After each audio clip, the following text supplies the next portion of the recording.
press with their hand up? From Florida? Great, thank you. You can keep chattering. I just wanted to get those people. There's a big group coming in right now. Just sit down so we can begin. We'll begin in about 2 minutes. Thank you.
Good morning, everyone. Good morning, good morning. I hope you all had a nice wake-up breakfast, maybe some coffee. Please, we hope that you can concentrate on this wonderful session that you have been elected to be a part of. And I'm going to open it in a moment now, and we would like to hear from security, just in case there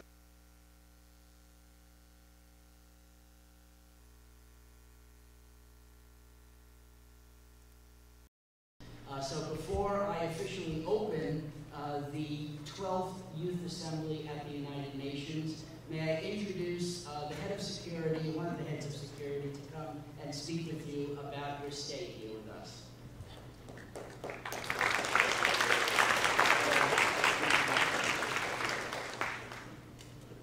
They'll be led. Yes, they will be led. Good morning. Lively. I appreciate that. My name is Tony Barcelona. I'm the safety inspector here at the United Nations. On behalf of security and safety, welcome to the United Nations. I want to ask a question. when you all came into this temporary General Assembly hall, how many people, with a raise of hands, looked to where the exits were?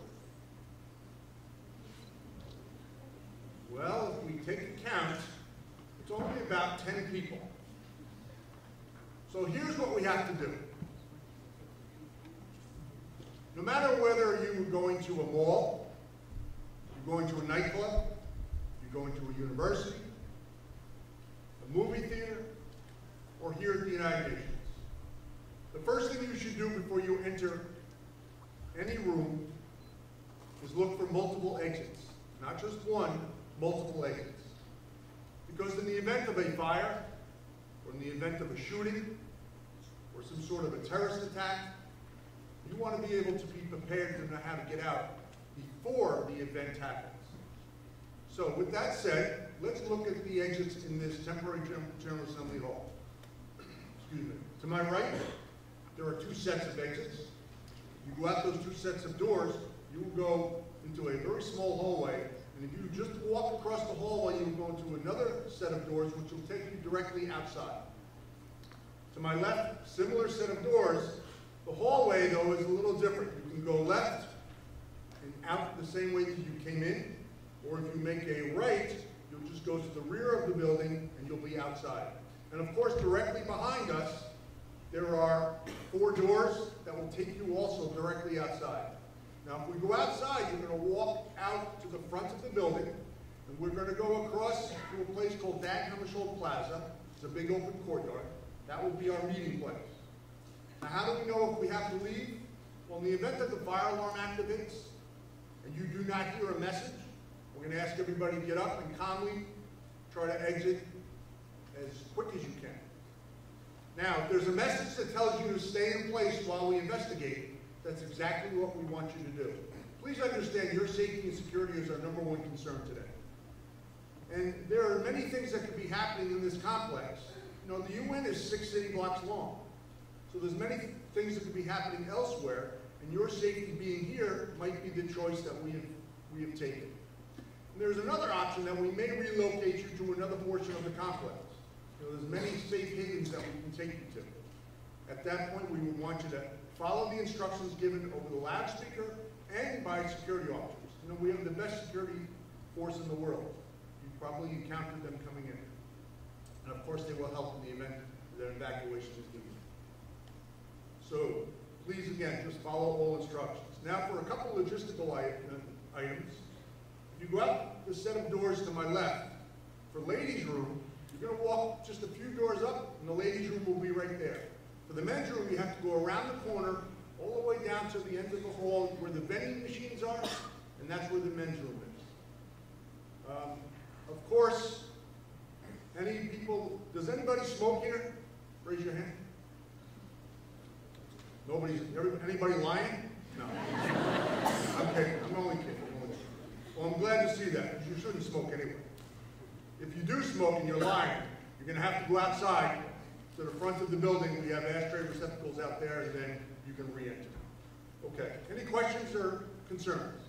If there's anything we can do for you today, we're here to assist. Again, welcome to the United Nations, and I hope your stay here is enjoyable. Thank you.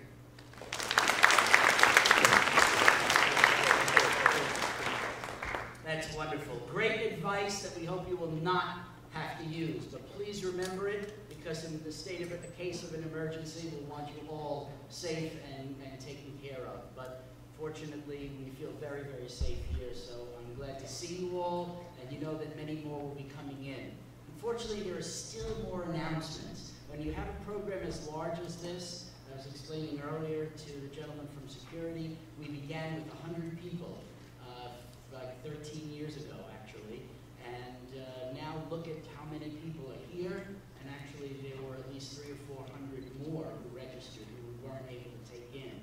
But that means that there are many groups here, especially with the Resolution Project and others, where we need to make some last-minute announcements to you. So I'm sorry to take this time from you, but let me invite our program coordinator, the woman who did a lot of the behind-the-scenes work with me to create this program, Clarissa Kovaci, to come up and announce. Alright, so I'm Clarissa. It's great to be here with you guys.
IYC, the International Youth House, so while we're up there. Okay, so that's all the announcements I have for you guys. Sorry for taking up your time, and I think we're going to begin. Enjoy it. Thank you. Thank you, Teresa, and thank you for all your hard work on the program. Well, without any further ado, let me please open officially the 12th Youth Assembly at the United Nations. May we begin. It's really a pleasure to be here with you. You know, we began programming this in May, and we have worked non-stop on this program, and it's really chock full of a lot of exciting folks who are going to be speaking to you, workshopping with you, and hopefully networking then amongst yourselves. We have a great program for you on Thursday, but remember, it is not here in the UN. Just want to reiterate that the UN is closed tomorrow to celebrate Eid, and therefore the Muslim holiday, and therefore we have projects outside from South Street Seaport to Dock Hammarskjöld Park to Salvation Army, the US, and 49 other missions. So there are a lot of things to do, and we please ask you to check with our registration folks sometime during the day. As you saw probably, our registration folks are outside across the street because of the issue with entering the UN. As you may know, visitors are no longer allowed in the UN during this part of the Capital Master Plan unless they phone ahead for a UN tour.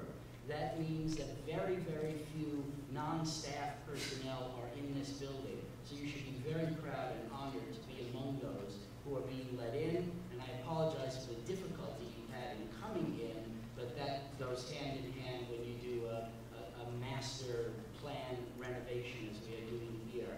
There are some exciting things that you should know. We have a simulcast, webcast, rather, of this presentation going on to UN TV. It's both being webcast and recorded. It'll be seen around the world, and we ask you to be observant of that, to know that you're on camera, and so don't fidget with your iPhones and iPads. Really do pay attention, and you'll get the most out of it, and it'll make the event look really beautiful.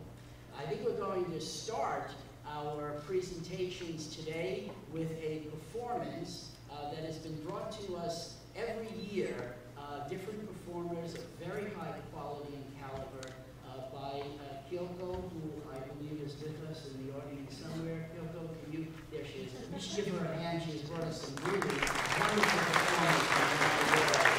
And we have another really exciting performer coming up to open the event. We decided very early on that we wanted some music and some culture, arts, to open the event each year, and so we will do that. I see Tami is off to my left. I would like to invite Tyree up to the microphone now with Daryle Pooser, her guitarist. She is the founder of Echoes of Our Ancestors, and she will open the 12th Youth Assembly with her song.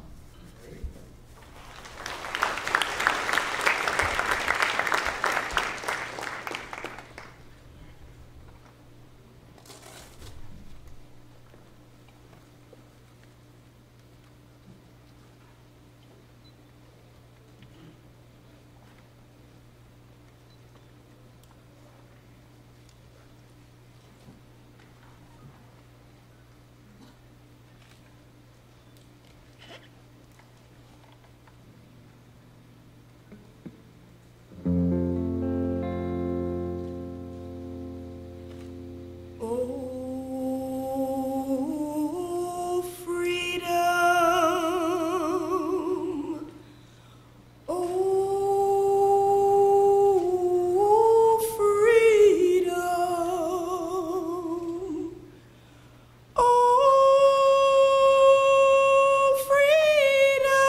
shall overcome. We shall overcome someday.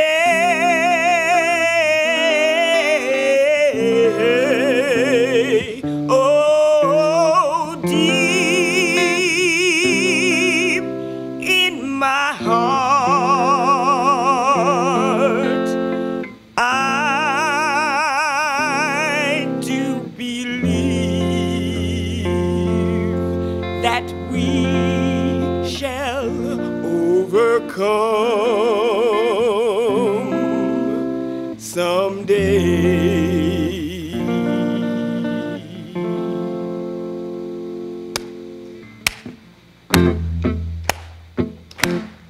To the north and to the south and to the east and west, I woke up this morning with my mind stayed on freedom.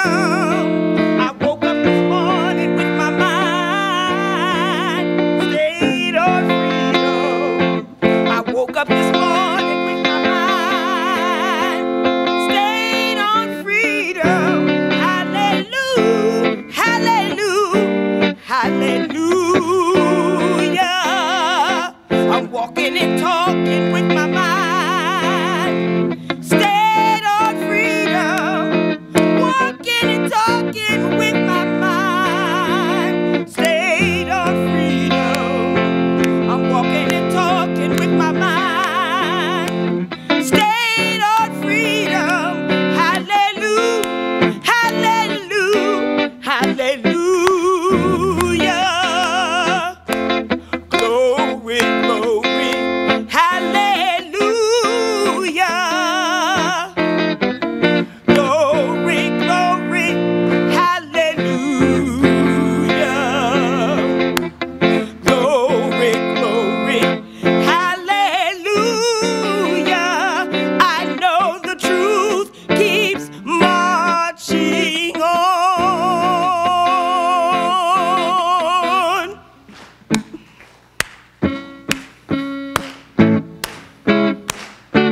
Ooh,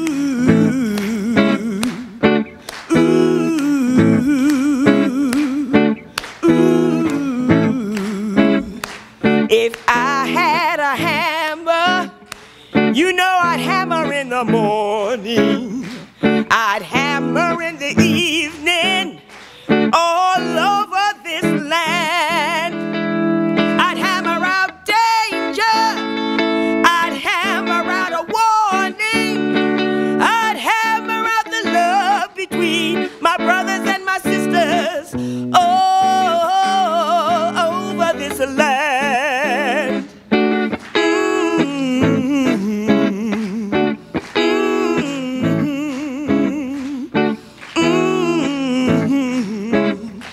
If I had a bell, you know I'd ring it in the morning, I'd ring it in the evening, all over this land.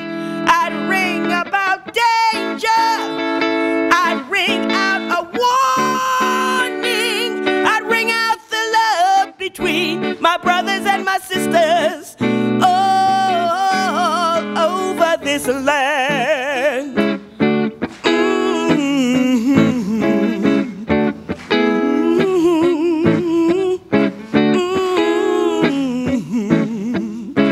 I'd ring about freedom, I'd ring about justice, I'd ring about love, love, love, love, love, love, love, love, love, all over the world. Yes, let's work for peace, y'all. Peace. Peace. Woo! Thank you. Yes, that was great. Wonderful. Another round of applause, please. Thank you, Tami. Thank you, Daryle. That was wonderful. Thank you. Excellent.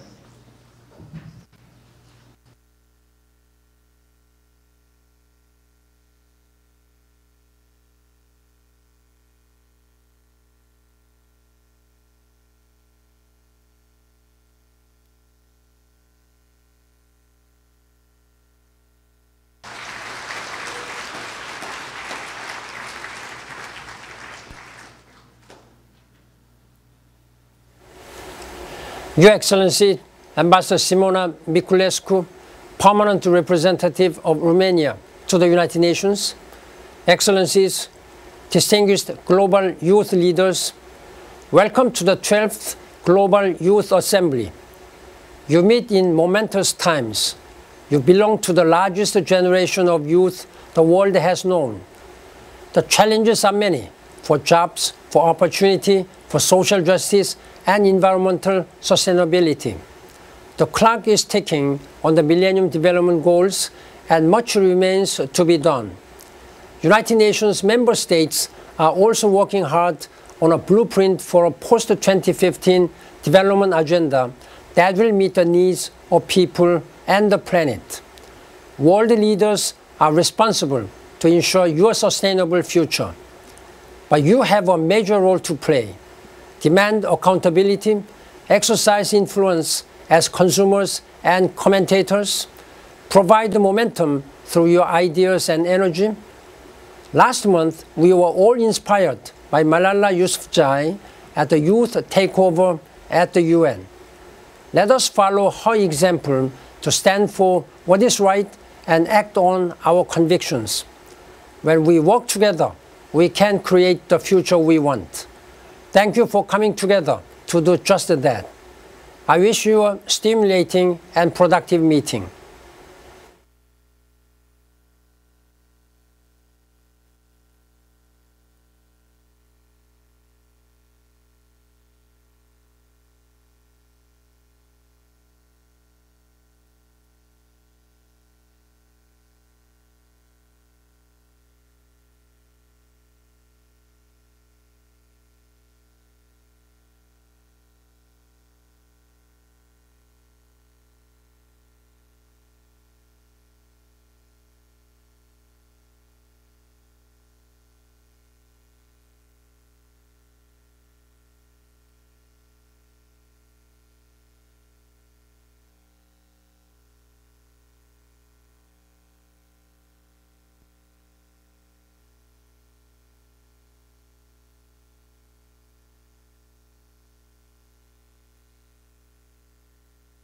Together and working against what the author Huntington called the clash of civilizations. And that is the United Nations Alliance of Civilizations. And we are very happy and proud to now have an official welcome from the UN High Representative of the Alliance of Civilizations, Nassir Al-Nasser. Mr. Al-Nasser was the president of the General Assembly last year, and now he has taken over the reins of UNAOC, and we're very proud to have his welcome because we know that he has a great focus on the exchange of arts and culture as a means of bringing about peace as well. So if we may run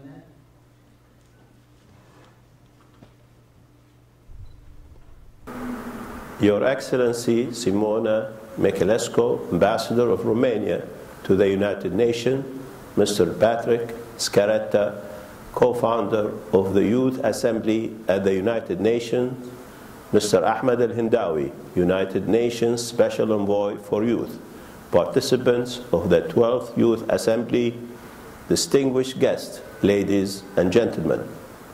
First, I would like to extend my thanks to the Youth Assembly at the United Nations inviting me to address this distinguished gathering of global youth leaders. I would also like to thank and applaud the permanent mission of Romania to the United Nations for its commitment to host the 12th Youth Assembly represent on the road to action. It is important to recognize the importance of harnessing the passion and drive of this generation of young adults to propel us into a future of international peace, development, and cooperation. Right now, we face a volatile period in our common history. Our world today is alarmingly out of balance. Polarization continues to fuel violence and religious conflicts in far too many places. This embeds and threatens international peace and stability, as well the right environmental conducive to sustainable development. The need to build bridges between diverse cultures is of the utmost importance to us today. It is needed now more than ever. This is where your role as a young advocate of change becomes more relevant than ever. With rapid changes taking places all over the world, we increasingly hear the voices of young people telling their governments, this is not the world we want. Like all of you gathered here today, the United Nations Alliance of Civilization, UNAOC, believes youth to be the most powerful agent for social change in a world too often characterized by intolerance. Cross-cultural dialogue and mutual understanding is the first step towards the search for innovative solutions to the world's complex, pressing issues, including how to incorporate issues of culture into development planning for the future.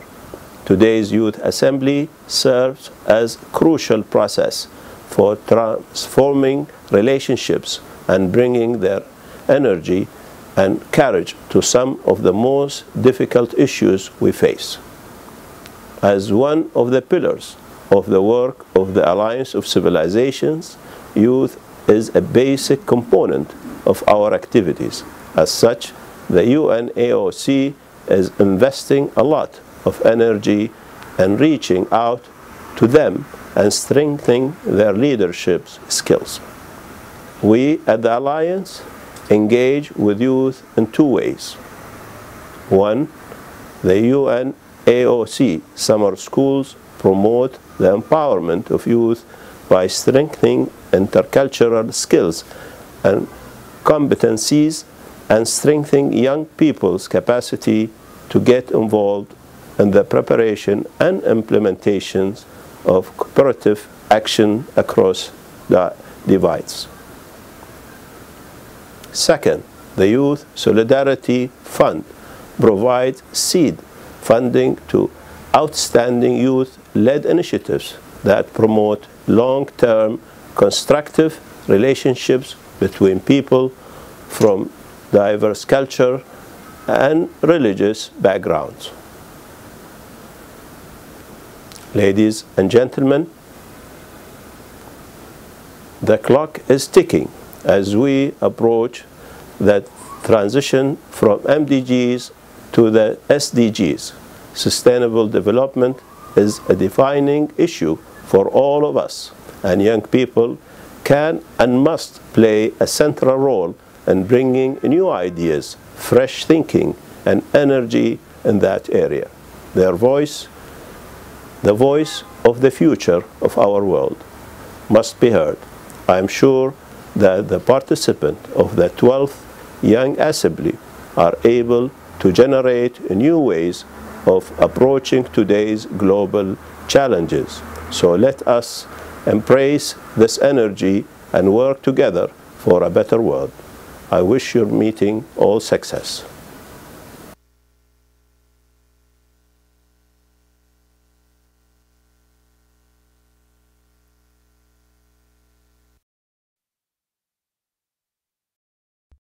The Lord said, let there be light, and Con Edison was born. Let me say that we are particularly proud and excited to have these two wonderful welcomes from such important people here at the United Nations.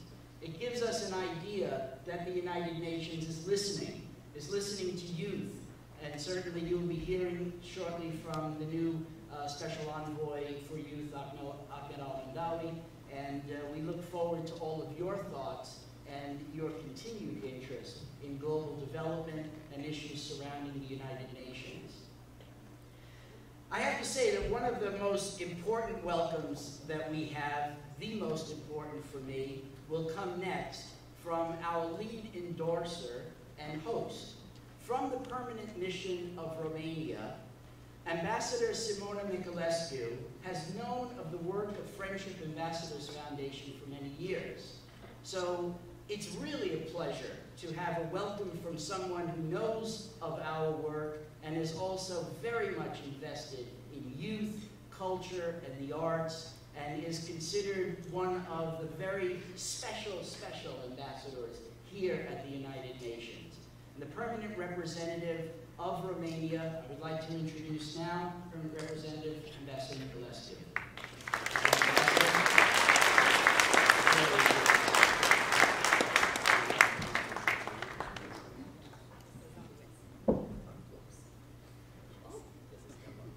This is perfect. No, I'm kidding.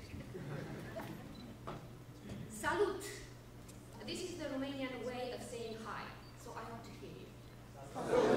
Perfect, you look like Romanians. That's very encouraging. What an awesome pleasure to be here with you. I'm extremely grateful, of course, to the Friendship Ambassadors Foundation and all the other partners that made this 12th Youth Assembly possible, and thus gave me a unique opportunity to become the host of this amazing event and to be able to talk to you in the presence of such a distinguished panel of speakers, but most of all, to meet you all and to be surrounded by young, brilliant, creative, and innovative minds that constantly build up my hope and confidence in the future of the world we live in, the future we want, as we call it here at the UN. I was pretty nervous before this because I am haunted by what Mark Zuckerberg told the Stanford University audience in 2007. He said that young people are just smarter. Well, 3 years earlier, Zuckerberg had helped launch the enterprise that came to be called Facebook and vaulted him into the ranks of billionaires in the US, a country where each year some people make their first $1 million before turning 25, including a few who are still in high school. Among the traits they have in common are vision, smarts, and determination. It's true that they say that a little luck never hurts, but I think that actually vision, smarts, and determination should be the key words of this event and of its participants. But, by the way of Facebook, how many of you have accounts on Facebook? Or maybe I should phrase it like, how many of you don't have accounts on Facebook? It would be easier. Okay, good.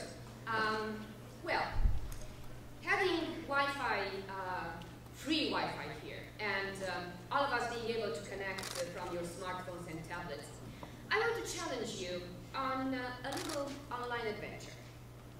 I will take a photo of you from here,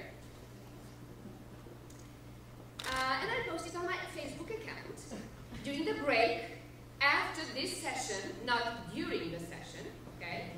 And I would like all of you to do the same. Take a photo of what you feel is representative in this General Assembly Hall, and share it with your friends at home, your online communities, and your new friends standing right next to you in this room. Well, you might be surprised that at my age, I also have an account, and I actively use an account on Facebook. Well, I have to earn my kids' respect. But on a more serious note, I consider this and other social media a fantastic public diplomacy tool, and I consider it an excellent platform for spreading positiveness, which I consider tremendously important these days. But you have to keep in mind that there has never been a generation better positioned in spreading its messages than your own. You are the so-called digital natives. Your voice can reach millions in a second. But unfortunately, many are misusing it and abusing it, while some are not taking full advantage of it. Don't be one of the latter. Find yourselves, find your voice, and send your message to the world. So, today is just the perfect day to start making your voice heard. Let us all do it by maybe an empowering status, getting out from these meetings, join youth from all over the world, share your amazing stories and experiences at United Nations in these 3 days. Keep up the Facebooking, but in a positive way. I'm counting on you to raise hundreds of likes. It's a deal? Good. After listening to such inspiring interventions as those of the distinguished dignitaries that spoke before me, let me first define what leadership and empowerment means to me. Leadership to me is the ability to influence for positive change, and empowerment is creating a space or a platform or an entity that will enable people to get the knowledge and skills necessary to improve their lives. Leadership and empowerment are crucial today, when our main focus is on the transition from the Millennium Development Goals to the Sustainable Development Goals and what needs to be done for these goals to be met. In our UN official circles, oh, did I say it by chance? In our UN official circles, the discussion about what might happen after 2015 is actually in full gear. Maybe that slipped out of my mind because sometimes the negotiations can be transformed into a little circus. But all is for a better planet, trust me. The 2012 Rio Plus 20 Summit had a final outcome document. Some of you might know. It's called The Future We Want. And I love this title because it expresses so much what we really look for. And it called for new sustainable development goals and launched an intergovernmental open working group to make recommendations to the UN General Assembly on the design of these goals. I'm proud to say that Romania is an active member of this group together with other 69 member states. Today's problems will expand dangerously without an urgent and radical change, of course. The world needs an operational, sustainable development framework that can mobilize all key actors, national and local government, civil society, business, science, academia, in every country to move away from the business as usually trajectory towards a sustainable development path. But in my opinion, in many officials' opinion, one of the key actors is the younger generation of today, the global leaders of tomorrow. Offering you the opportunity to realize your full potential is essential to ensure a healthy and productive society for your future.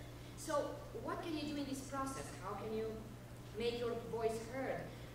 Why your role is becoming instrumental in achieving the overarching goals of poverty eradication and sustainable development.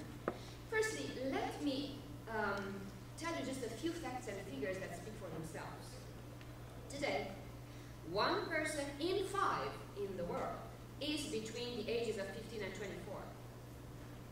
Altogether, there are over 1 billion youth, and they constitute formidable potential drivers for the change we need.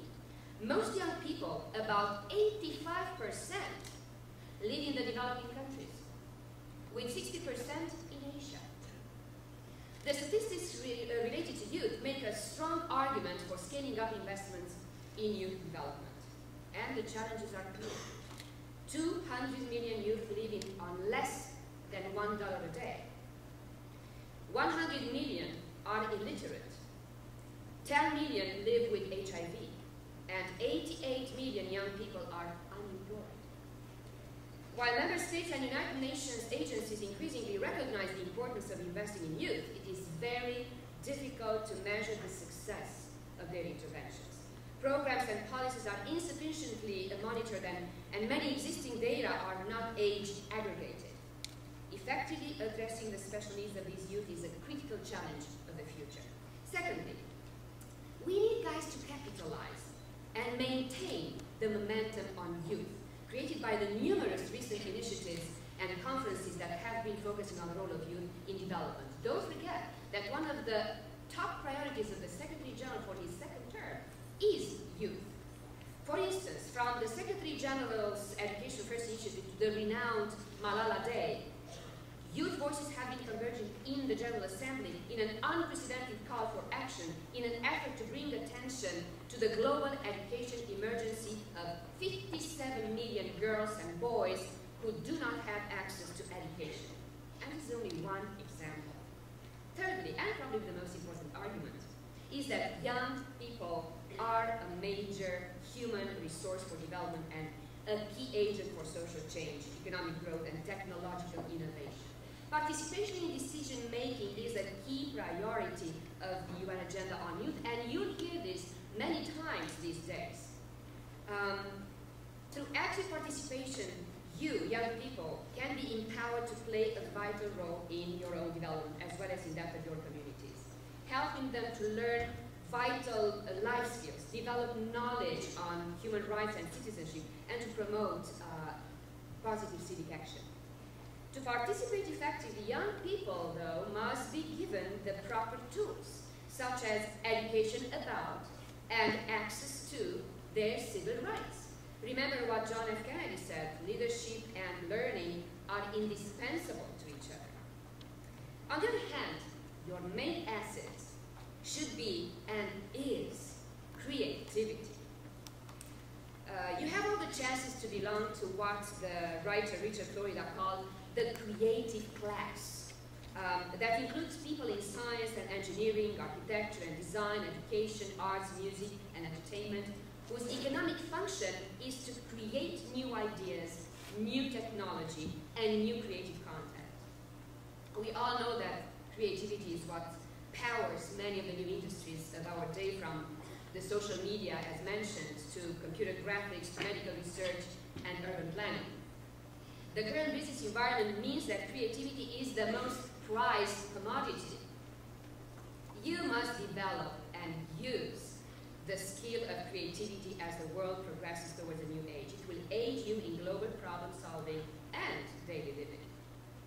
So, my dear young friends, our world needs a shock and awe campaign made by highly trained sustainability warriors, like in your video games, who can effectively lead change, set strategy, and achieve goals, be awesome communicators, and keep up with a rapidly evolving global context.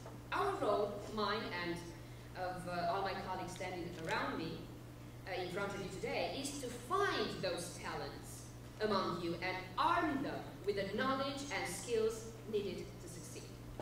Our future depends on you. You know that already. It depends on you all.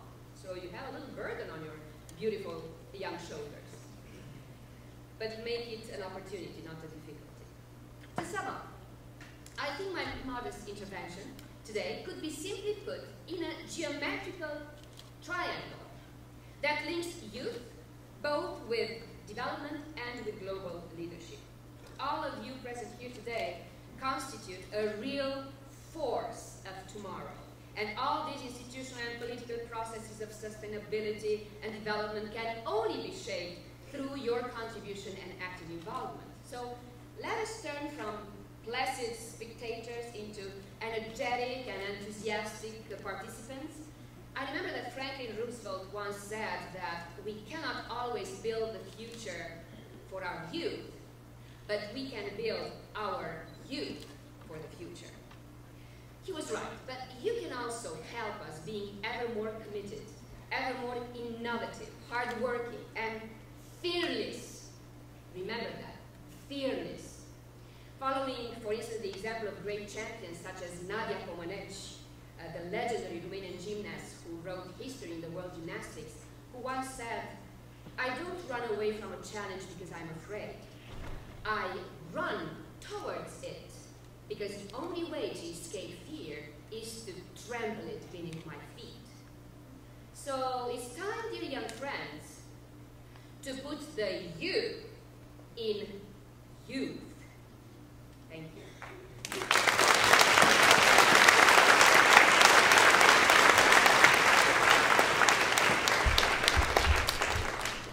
Thank you so much, Madam Ambassador. That was much more than a welcome. That was a challenge. And I hope you are all able to live up to that. There is a great responsibility that you bear for the future. And because you are here, we know that you are up to the challenge, interested in achieving what you will have to achieve. And I'm so glad that that challenge was offered to you during this welcome. Thank you again so much, Madam Ambassador.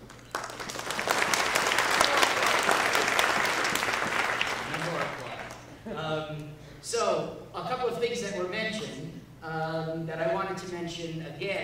You're going to be taking pictures, etc., to post up on Facebook. If any of you are in town for a while, go and see Fuerza Bruta, and you will see that they're constantly asking you to take pictures and upload them onto Facebook while the show is going on. So maybe we'll have that spirit and energy here. However, I do need to remind you, as you're always reminded everywhere, to turn the ringers off your phone. Nothing's more annoying when someone's in the middle of a serious discussion than to hear your famous ringtone. So please make sure that those get canceled. Lastly, in terms of just a mention about something that Madam Ambassador spoke about, the idea of the video games. There will be a discussion later on, I believe on Friday, of a new game that has come out based on Nicholas Kristof's very successful book, Half the Sky. There's actually a new video game called Half the Sky, and it will be premiered here. So we'll be able to look at a new video game that we think is very exciting coming up soon.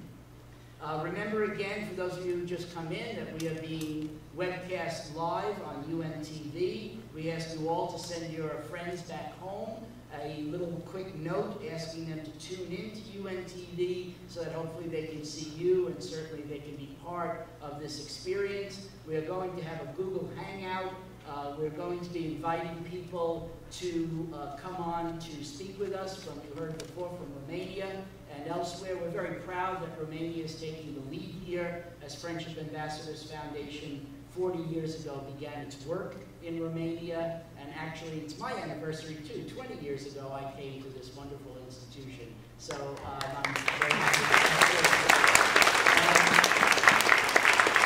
lastly, let me say that we have tried to go out of our way to make this as accessible as possible for you. If you see the title of the work, it's called Represent, on Moving Towards Actions. We really want you to be here to represent. We want you to be a part of our success, not to just take it in and listen. And we also called our networking room up in Conference Room E that you are welcome to jump up to at any time today and any time on Friday. It'll be open all day for you. The Hollaback Room. If you know any street lingo, certainly Hollaback, at least here in New York, means please get back to me, in a sense. So we'd love for you to holler back there to our friends in Romania, to each other, and to many of the other delegates who couldn't make it.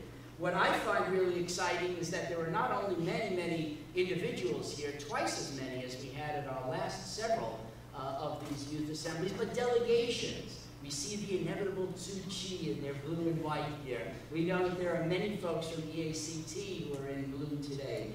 There are many different groups who we could call out. We know that FDU, Fairleigh Dickinson University, where we have our academic partnership and just completed our pre-Youth Assembly Emerging Global Leaders Seminar, are here with us today. So some of them in the center, some from the New Community Corporation, which is an amazing project in Newark that you should learn more about on your spare time, and Rutgers University, and I could go on and on.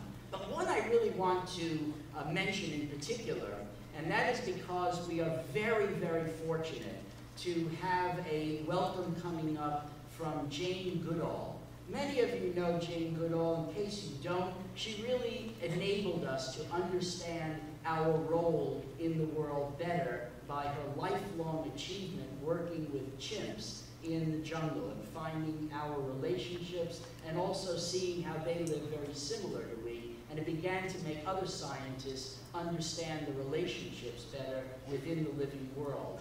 She has been gracious enough to allow us to present the Disney film Chimpanzee, which I hope you haven't seen. We'll be showing that on Friday. And just know that we're showing a full-length film at, I think it's 1:30 today, Lisa?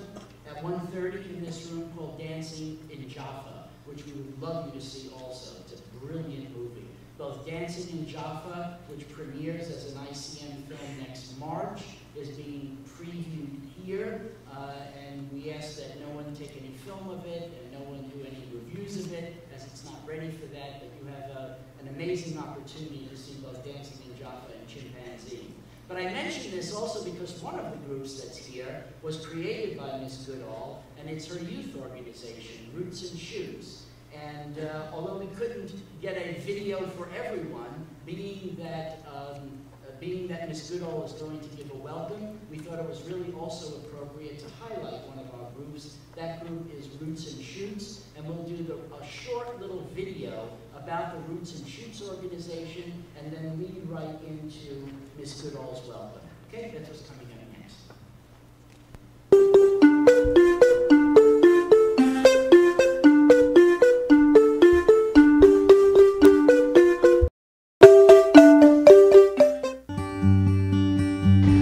Roots and Shoots began in 1991 with 12 high school students in Tanzania. Little did we realize that we'd started something that would have huge global impact. Today, Roots and Shoots groups have sprung up in every state across America and in more than 120 countries around the world. Roots and Shoots engages young people in learning about the world around them and inspiring them to use this knowledge to take positive action in their communities. Roots and Shoots members know when it's important to stop talking, roll up their sleeves, and do something to put things right. Members identify genuine problems in the world around them and plan and execute projects that improve the environment and benefit people and animals. Running throughout Roots and Shoots is the theme, let's live in peace and harmony within our communities, between cultures, religions, nations, and most importantly, between ourselves and the natural world. In this way, Roots and Shoots is nurturing new generations of committed, active citizens dedicated to creating a better world. These young people will soon move out into the adult world, prepared with facts and not just theories. Citizens who will be prepared to find solutions for difficult problems by keeping open minds, listening to different opinions, and making decisions based on an understanding of the whole picture. They will emerge as natural leaders, able to initiate projects not only at the local, but also the regional, national, and international levels. Young people, when informed and inspired, when they realize what they do truly makes a difference, can indeed change the world. Through personal contacts and communication through the internet, they're supporting each other and helping to change attitudes everywhere.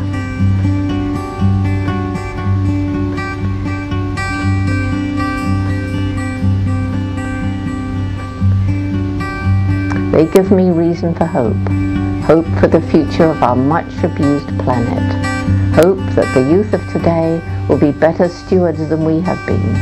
Hope that together we can gradually restore the health of this planet we share, planet Earth, our only home.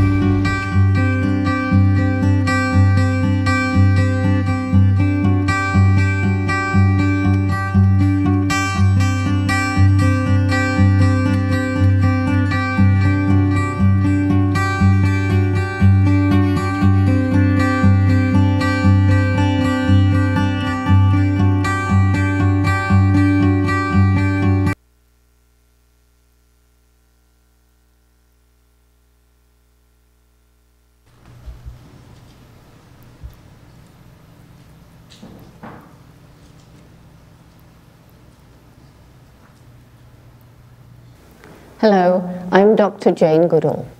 I hope you were inspired by the video you just saw and that you enjoyed learning about Roots and Shoots. It's been a major part of my life's work to nurture and encourage the passion and power of young people to make a difference in their communities and around the world for people, animals, and the environment. I want to welcome you to this year's annual International Youth Assembly at the United Nations. You're among those young people working to improve the world, and I'm so glad to see all of you gathered here today. The Jane Goodall Institute has Roots and Shoots members all over the globe working to make positive change happen. A special group of Roots and Shoots members here in the United States are members of our Roots and Shoots National Youth Leadership Council. I am very, very proud of these exceptional young leaders, and I'm so happy that they could come and be here with us at this year's Youth Assembly at the United Nations. Would the members of the Roots and Shoots National Youth Leadership Council please stand up so that we can all recognize you?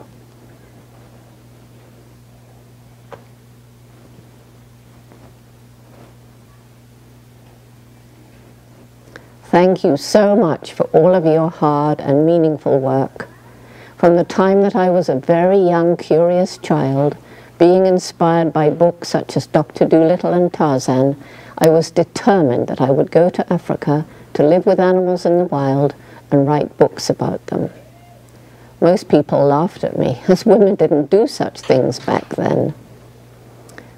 But my mother always told me that if I worked hard, took advantage of opportunities, and never gave up, I would succeed. And now, as they say, the rest is history. During your time here with the Youth Assembly, I encourage you to find out about the 8 United Nations Millennium Development Goals. From the youth leaders who are here, from UN staff who are working in the field, and from special speakers, you will hear many ways in which you can take action to advance these Millennium Development Goals. And do take advantage of the opportunities you have to share your own ideas, projects and initiatives with others and learn from them. And finally, I'd like to offer congratulations to the first ever and newly appointed United Nations Special Envoy for Youth, Ahmed Al-Hindawi. The creation of this post is an important acknowledgement by the UN on the importance of youth in their process. Congratulations also to the Youth Assembly at the UN for its efforts over the past 12 years to ensure that thousands of young people like you will be able to help us realize the better world that we all seek.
Good morning.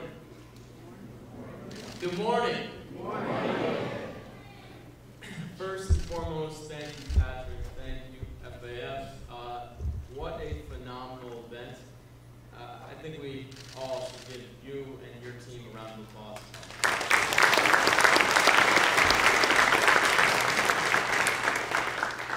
There's so many friends here. FAF is incredible. Jamie and IYC, the whole team here, so many friends. I want to share my story, our story of the Millennium Campus Network, and really give you a call to action this morning. So my story is simple. I was a very shy high schooler.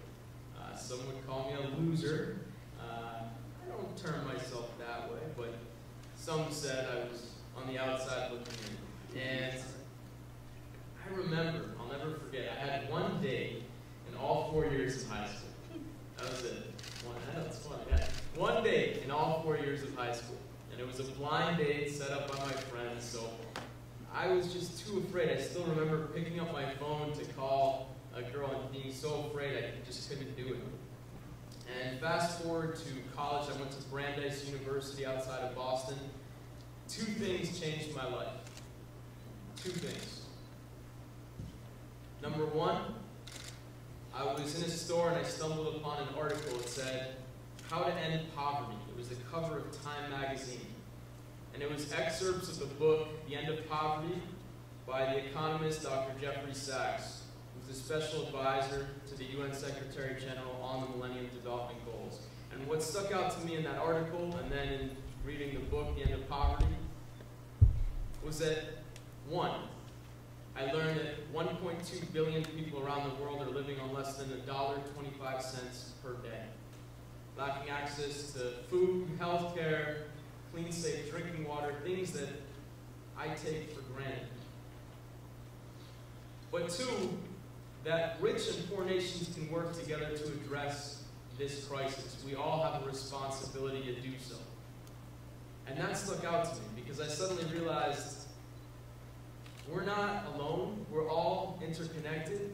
We all have a role to play in changing aid policy, trade policy, debt cancellation policy, addressing corruption, advancing good governance. There's a lot that we can do as citizens to move governments, to move businesses, to move NGOs, to be smarter, more effective, more sustainable in their efforts. So, literally reading that article propelled me to take action. I read the article, I read the book, I put down this book, The End of Poverty. I picked up the phone at 19 years old. Is anyone here 18, 19, 20, 21, around that age by show of hands? Okay. So for all of you, I was your age. And I put down the book, I picked up the phone, and I cold called Jeff Sachs. 2 days later, I was down in New York meeting with his team, and I told him that, look, I don't have the answers.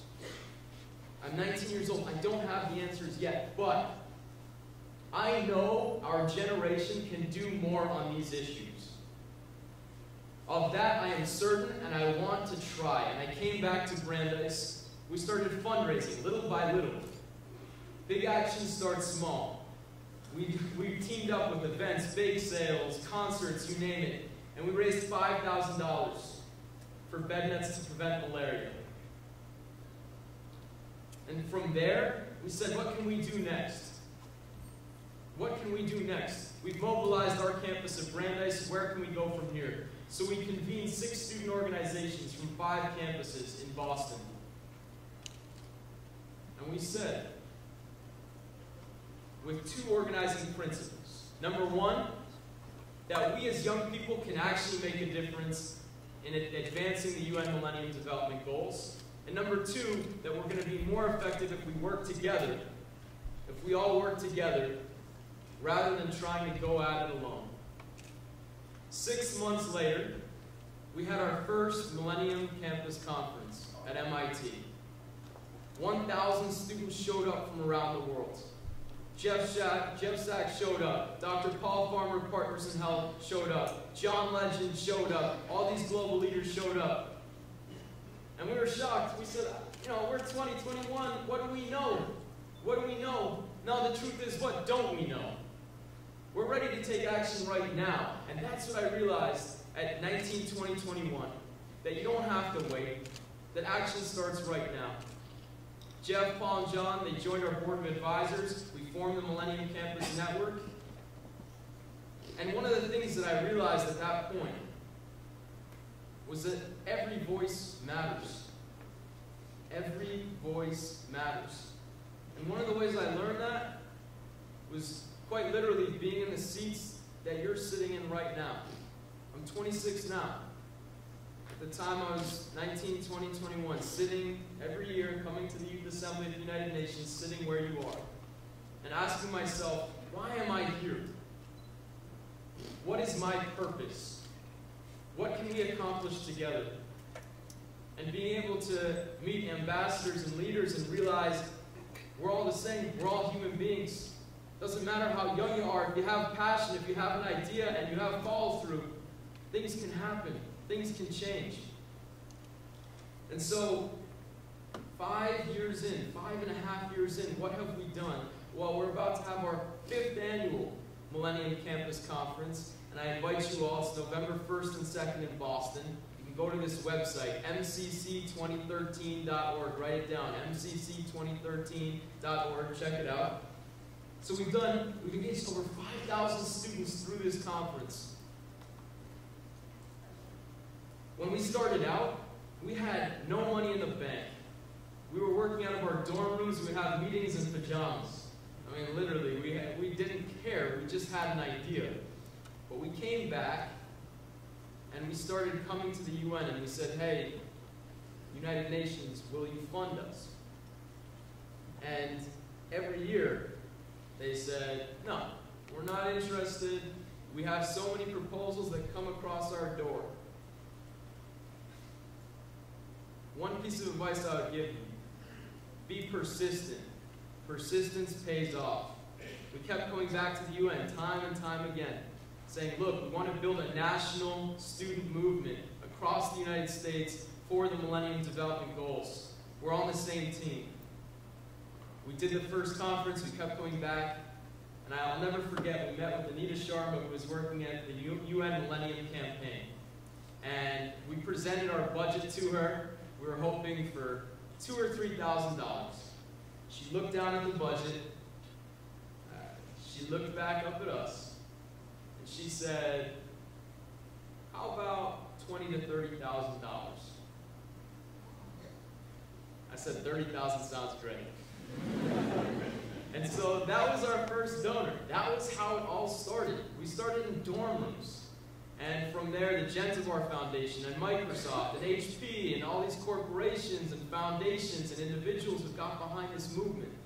And so we're doing this conference every year. We're launching a new fellowship program in Boston to make student organizations more effective and more sustainable, to make them high-performing organizations. Intent is not good enough. We actually need to see results. That's why we're here. I think that's why each and every one of you is here. Because we care, and that's important. But we need to know that we're actually reaching outcomes, that we're managing to outcomes. And so we're doing this conference. We're launching a fellowship program. We're engaging government leaders at the highest level. Yes, we met with President Obama in the White House to share our progress. We've met world leaders. We've traveled for the State Department. We've done it all. I think the most important thing is, though, not what we do to fundraise and mobilize, but really what students themselves are doing every single day. We've allocated over $50,000 in grants to student organizations serving in Uganda, India, Nicaragua, and beyond, in schools, health clinics, clean water initiatives focused on the MDGs. And there's one organization in particular, as one example, Project Plus One from Brandeis University and Northeastern University. They're working in the nation of Timor-Leste. And they're working with the tuberculosis clinic. The clinic doesn't have healthy meals for its patients. So the students are creating a 4-year partnership with the clinic. And they're going to provide healthy meals to the patients. So it's actually going to provide healthy meals and actually save the clinic $1,300 per month in expenses. And that's an idea, an innovation driven by and partnered by youth. That's the capacity of our generation. We don't need to be world leaders right now. We need to get our hands dirty and start doing what needs to be done. And so, I want to leave you with 2 main points. Number 1, a piece of advice, the best piece of advice I ever received. It wasn't as beautiful as this venue is, the United Nations, and as beautiful as the Youth Assembly is, and meeting with President Obama. The best piece of advice, the single best piece of advice that I will give you is a piece of advice I received from a homeless man in Washington, D.C. We're having lunch together, we're sitting on the street corner, and I asked him about 20 minutes into the conversation.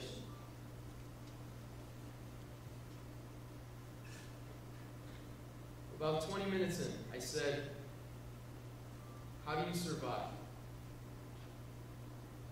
How do you survive?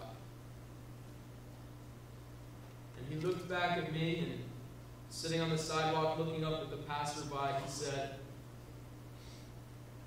I'm not afraid to talk to anyone.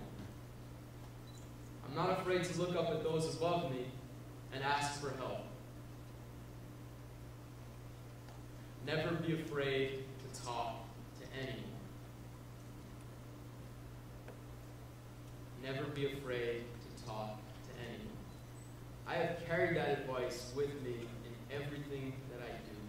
I keep challenging myself. Our team challenges ourselves to continually reach out to people, to leaders, to innovators, and yes, most importantly, to listen to the poor. Listen to people who are struggling right now because they have the assets and understanding of how they're going to lead their own communities out of poverty and advance the MDGs. We just need to stop talking so much and start listening a little bit more. And that's what we've learned over 6 years. So I learned that from a homeless man. And what that experience taught me is that every voice matters. Your voice matters. Every single one of you, convened here from all over the world, you can take action right now. You believe in the Millennium Development Goals. They're not the goals of world leaders. They're the goals of all citizens, rich and poor, united in this movement. So I want to ask you a question. If you believe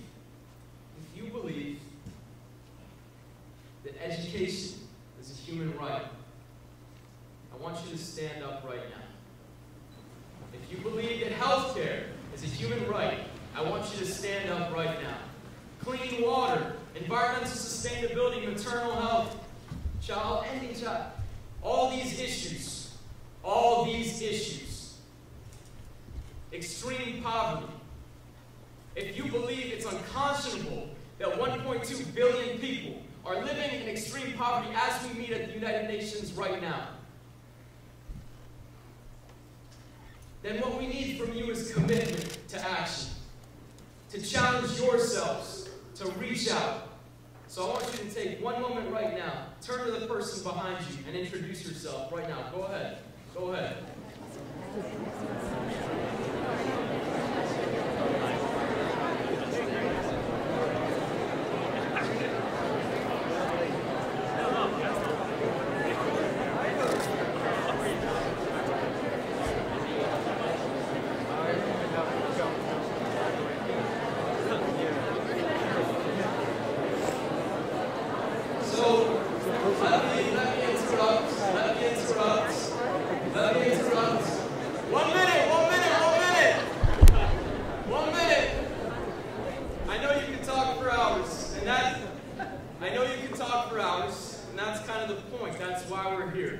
We're here to connect. So oftentimes when you come to events like this, you're afraid, you don't know, can I come talk to the Al-Nasser? Can I come talk to a speaker? Can I come talk to another student or youth leader? I'm not sure. They might not want to talk to me. No, they want to talk to you. That's why we're all here. We're all on the same team. And I want to close with this. This is from the post-2015 agenda, this quote.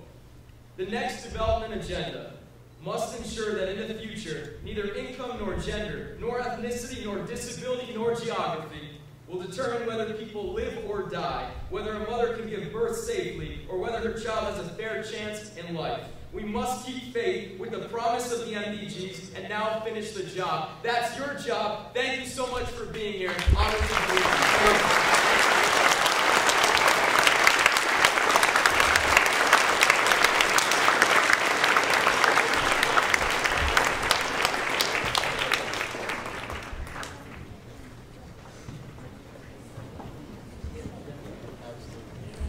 Great. Well, we all hope that we will see you in November. Once again, mcc2013.org. Make sure you're there. Be here, be there, or be square. So I mentioned a bunch of groups. I wanted to just mention two more. Certainly our Bangladeshi friends, led by Mohammed, Farida, I know who are there, BSB. They're all out here. And another group that...